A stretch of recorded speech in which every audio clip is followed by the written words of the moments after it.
Je suis la présidente fondatrice d'une association qui s'appelle Enfance, Télé, Danger, point d'interrogation.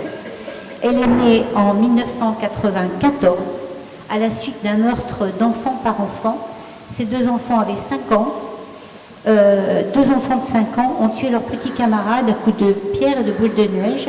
C'était en Norvège. On n'en a pas tellement entendu parler en France. Et ils avaient vu cela à la télévision la veille. Alors moi, je suis une ancienne instite d'école maternelle. Mes élèves avaient 5 ans. Et cet événement m'a complètement bouleversée. J'ai entamé donc une action de pétition. Je suis allée voir les responsables politiques à l'époque pour qu'il y ait des lois qui protègent les enfants de ces contenus violents. En fait, les lois, elles existaient. Elles n'étaient tout simplement pas appliquées. Alors, notre association, oui, on le précise, elle est humaniste, laïque et indépendante. Vous ne verrez pas le logo, malheureusement, mais j'ai des plaquettes ici. Si vous voulez en disposer à la fin, je vous en prie. Notre association est fière de dire qu'elle a 3 fleurons, puisqu'elle est à l'origine de la signalétique. Elle est à l'origine de la semaine sans télé en 1997 et aussi des 7 trucs chouettes pour gérer la télé avec astuce. Alors la signalétique, ça va prendre du temps. Il manque la moitié des vidéos. En fait, nous avions lancé une pétition en 1994 pour qu'il y ait une signalétique à l'écran pour avertir les parents de la présence de violence. Cette signalétique, elle est apparue effectivement en 1996 et peu après mon intervention au Sénat où je présentais une signalétique qui s'adressait à des enfants, c'est-à-dire pour l'âge maternel, pour l'âge primaire, pour l'âge collège, vraiment pour adultes, vraiment pour la famille ou violent. La signalétique qui est apparue, que le CSA nous a proposée, souvenez-vous, c'était un rond vert, un triangle orange et un carré rouge. Alors le rond vert, c'était accord parental souhaitable, le triangle orange, accord parental indispensable. Personne ne comprenait rien, bien sûr, d'autant que le rond vert, c'est l'actuel -10. C'était donc scène choquante pour les enfants, et c'était un rond vert. Donc nous avions lancé encore après une résolution collective qui a fait transformer ce rond vert, il est devenu bleu. Donc ça, c'est notre action. On ne verra pas les dessins, dommage. Hein, on les avait redessinés pour que les enfants comprennent mieux, on avait fait des plaquettes, etc. En 1998, on a lancé un manifeste pour l'enfance qui réclamait justement une signalétique compréhensible par tous, mais aussi des spots d'éducation familiale, de réflexion sur l'éducation média aussi, et aussi sur la résolution non violente des conflits. J'avais reçu le 2e prix contre la violence au Sénat à l'époque, j'en suis fière évidemment. Et le 12 décembre 2002, j'ai participé au rapport de Blandine Krigel, souvenez-vous, et c'est à l'issue de ce rapport que la signalétique chiffrée est apparue, c'est-à-dire -10, -12, -14, -16. Hein, transformation, meilleure compréhension. Mais le -10 à l'époque était toujours fugitif. Il arrivait au début de l'émission, il n'y avait rien pendant le film. Donc, il trompait tout le monde.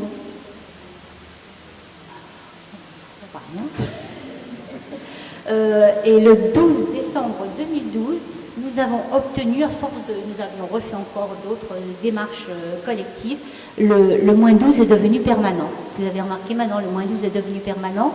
Seulement, je dois vous dire que cette signalétique française, elle est quand même pratiquement sous-cotée de 4 ans par rapport aux autres pays européens. Ce qui s'explique par le fait que la France est une grosse productrice de cinéma et que le cinéma est une industrie. Et qu'il faut bien que cette industrie rapporte, donc on sous-cote pour qu'il y ait le plus large public, pour qu'il y ait une rentabilité augmentée. Alors ça, c'était la présentation de notre semaine sans télé depuis 1996. On avait commencé en 1996, c'était dimanche, on débranche les violences. C'est une opération boycott qu'on avait lancée comme ça. Et puis en 1997, on a mis en place un programme de substitution aux écrans qui était très familial, qui était gratuit, que tout le monde pouvait s'approprier. Une soirée photo, une soirée on fait des crêpes, une soirée on invite des copains, une soirée on se déguise, une soirée on se raconte des histoires drôles, une soirée on fait des gâteaux, enfin des choses qui ne coûtent rien et qu'on peut comme ça renouveler tout au long de l'année, pas seulement à un certain moment de l'année. Voilà, reprendre des habitudes de vie familiale. En 2008, eh bien Jacques Brodeur me téléphone et très intéressé par la semaine sans télé, et lui me propose le concept du défi des 10 jours sans écran, que nous avons donc embrayé l'année d'après. Normalement, il y a des images avec notre banderole, parce qu'à Wimereux, j'ai créé une banderole qui évolue donc tous les ans, et il y a 4 banderoles dans la ville de Wimereux, des banderoles de 4 mètres, qui sont aux endroits stratégiques. Wimereux, je vous le dis, venez, c'est une petite ville sur la côte d'Opale, c'est très joli, Sabine connaît, et c'est très sympathique, mais c'est une ville qui est très visitée, donc il y a toujours du monde qui voit ces banderoles et qui s'intéresse au défi. Alors là, oui, alors cette année, le défi des 10 jours sans écran, c'est moi qui l'initie dans 2 écoles. C'est pas une classe par école, c'est vraiment les 15 classes des 2 écoles. Je vais plusieurs fois dans les classes. On procède un petit peu différemment de Jacques. Comme il y a 10 jours, le calendrier se fait. Les enfants qui ne regardent pas du tout les écrans gagnent 2 points par jour. Donc au bout de 10 jours, ils ont 20. Ceux qui regardent un peu moins, eh ben, c'est 1 point par jour. Et ceux qui ne regardent pas du tout, ils ont 0. Et on arrive à des moyennes qui sont extraordinaires. Alors bien sûr, les enfants, je les taquine un peu. Je leur dis, vous savez, vous ne serez pas capables, parce que c'est trop difficile, le défi des 10 jours sans écran. Et ils se prennent au jeu et ils ont vraiment envie, parce que ce défi, ça les fait grandir, ça leur donne confiance en eux. Et puis surtout, parce que je passe après dans les classes et ils écrivent sur un petit papier quel est leur meilleur souvenir du défi. Écoutez, ce qui revient, c'est on a parlé avec papa et maman. On a joué. La télé était fermée, c'était chouette. On s'est parlé. Ça revient tout le temps, tout le temps, tout le temps. Et les enfants qui sont fiers de dire j'ai lavé la voiture. J'ai balayé, c'était bien. Des enfants qui ont fait des tâches ménagères volontairement. C'est très étonnant, ce défi, il est vraiment très étonnant. Et cette année, à la suite de 3 conférences données dans le Bruésie, il y a la communauté de communes, 28 communes qui ont participé. Là, il y a eu 1503 enfants. Il y avait 26 écoles et 10 collèges. Voilà, donc c'est dans le Pas-de-Calais. Donc le but, on est tous d'accord, c'est bien de prendre du recul et du plaisir à cette cure de détox, malgré l'attraction de plus en plus puissante des écrans. Et redevenir surtout responsable, juge et acteur de sa vie. Parce que les écrans, évidemment, ce sont des tyrans. Alors, les 7 trucs chouettes, je les ai et vous pourrez les voir. Ça, c'est aussi en 97. Et je remercie vraiment Sabine d'avoir fait son petit fascicule sur les 4 pas, parce que c'est dit de façon tellement claire et précise et avec tellement de tact que je pense que c'est quelque chose qui va faire bouger les choses. Et nous, en 97, on disait déjà, mais donc je vais téléphoner à Sabine en disant, quand il y a le bon sens et quand il y a l'intérêt de l'enfant qui est en jeu, eh bien ça traverse le temps. Et puisqu'elle s'est inspirée de ce qui vient des États-Unis, de l'Académie de pédiatrie, ça traverse aussi les frontières. Voilà. Donc c'était bien, pas de télé dans la chambre, pas de télé avant 3 ans, pas de télé avant l'école, pas de télé avant les devoirs, pas de télé en mangeant. Vous voyez, ça regroupe, voilà, c'est le bon sens qui a parlé et l'intérêt de l'enfant. Alors je vais continuer brièvement, je voulais dire ça. Les résultats qu'on obtient, parce qu'on est une action militante et une action éducative, avec le défi des 10 jours sans écran, mais militante vraiment, vraiment. Et depuis 2007, je fais partie du Conseil français des droits de l'enfant à Paris, le COFRAD. D'ailleurs, je veux excuser la présidente du COFRAD qui s'était inscrite et qui n'a pas pu venir, mais que je représente, en quelque sorte. Je représentais aussi le COFRAD au niveau du CIEM. Sophie Géel la connaît bien, c'est le collectif interassociatif Enfance et Médias. J'ai regretté, je me suis battue, vraiment battue pour que ce CIEM persiste. Il a été dissous le 12 novembre 2013 et moi je considère, et je l'ai écrit, que c'était un affaiblissement de la protection de l'enfance qui n'était déjà pas tellement opérante, et là il n'y a plus grand-chose. En 2008, en 96, je vous disais, je réclamais des spots de sensibilisation à l'éducation familiale ou à l'éducation aux médias. Et bien, sont apparus en 2008 des spots d'explication de la signalétique autour du 20 novembre. Et Dominique Baudis, à l'époque, nous en avait averti. Ces spots ne duraient pas beaucoup de temps. chaque fois nous avons écrit au CSA en demandant qu'il soit plus long, qu'il revienne plusieurs fois dans l'année. Effectivement, maintenant, il y a un retour vers le mois de février et il dure même jusqu'au de novembre à janvier.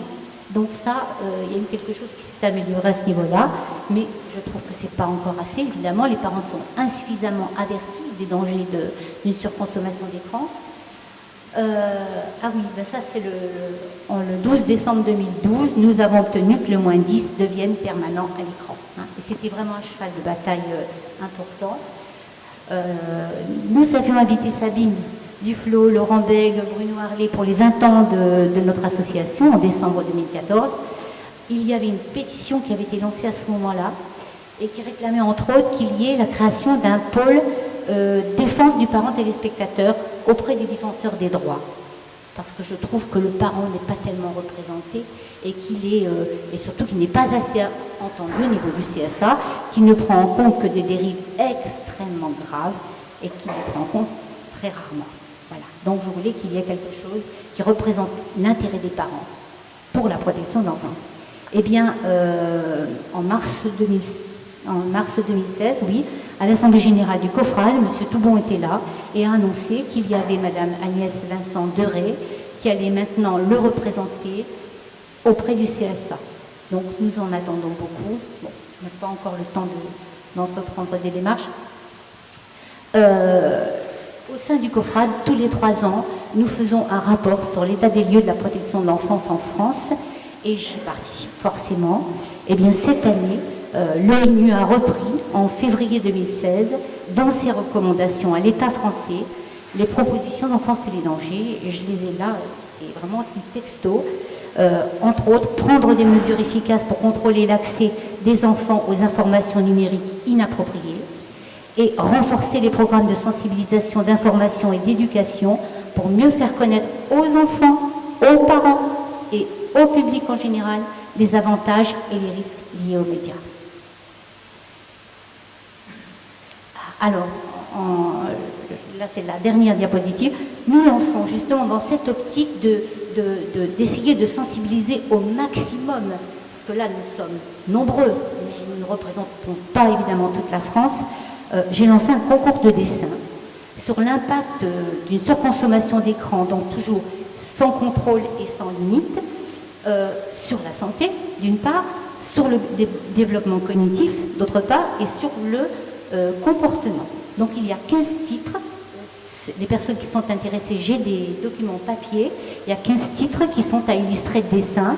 Et puis après, nous verrons ce que nous ferons de ces dessins et des articles que nous avons réécrits. Ces 15 titres sont déclinés sur un petit résumé de 3 lignes, hein, pour que les enfants sachent qu'ils puissent illustrer plus facilement.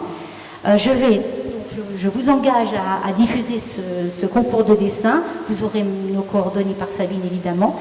Là, je vais terminer parce que je pense que le temps se raccourcit.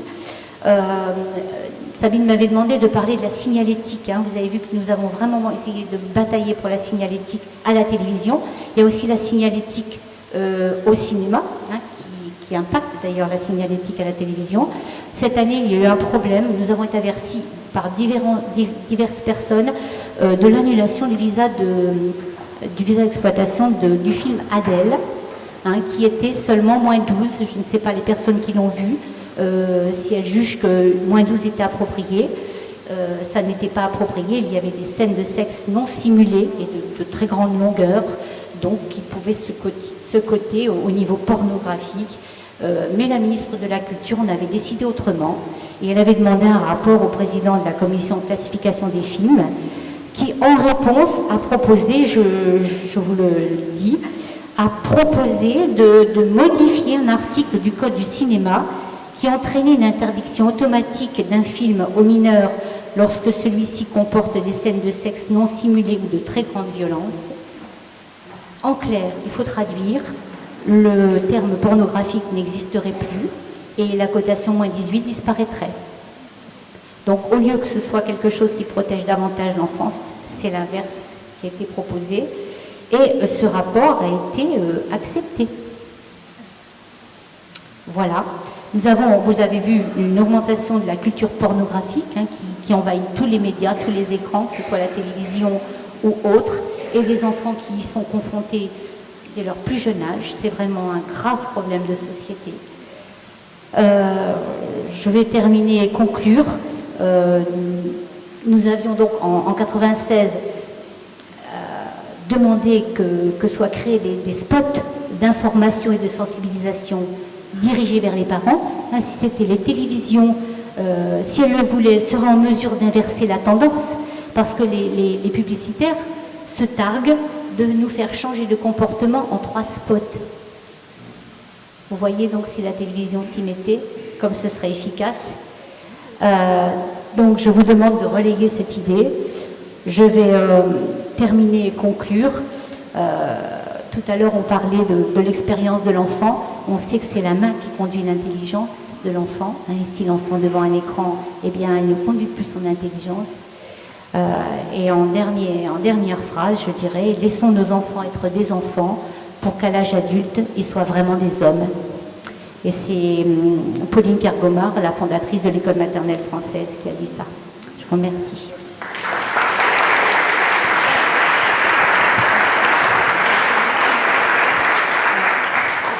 Merci beaucoup, Janine Busson, de témoigner du travail de longue haleine que tu mènes par le biais des défis sans écran, des 10 jours sans écran.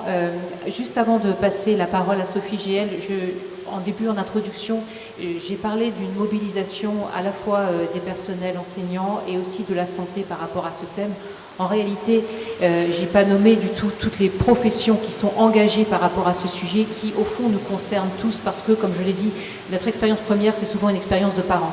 Et il y a quelqu'un aujourd'hui qui est dans la salle qui est très engagé sur ce thème-là, et en particulier sur l'impact des images violentes sur les enfants et les jeunes, notamment parce il a été préempté, alors je crois que c'est le conseil du 93, tu expliqueras mieux, qui lui a proposé d'intervenir au sein des collèges pour un travail de prévention, et son travail est un travail, sa profession de chorégraphe. Il s'agit de Messaoud Azerou, qui a fait un très beau spectacle de hip-hop qui s'appelle Sans le savoir. Il a un site, sanslesavoir.com, qui est autour de la violence auxquelles sont soumises, des images violentes auxquelles sont soumises les jeunes. Et ce spectacle aborde de manière très fine et simple. Et aujourd'hui, il intervient à la demande du Conseil général, dans les écoles, dans les collèges en particulier, pour sensibiliser et questionner les jeunes par rapport à ça. Donc voilà, je voulais... Oui, mais un mot alors, très rapidement. Parce que...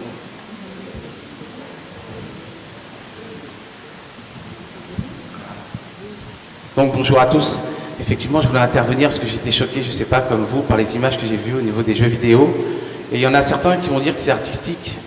Personnellement, moi je suis à contre-courant avec ça.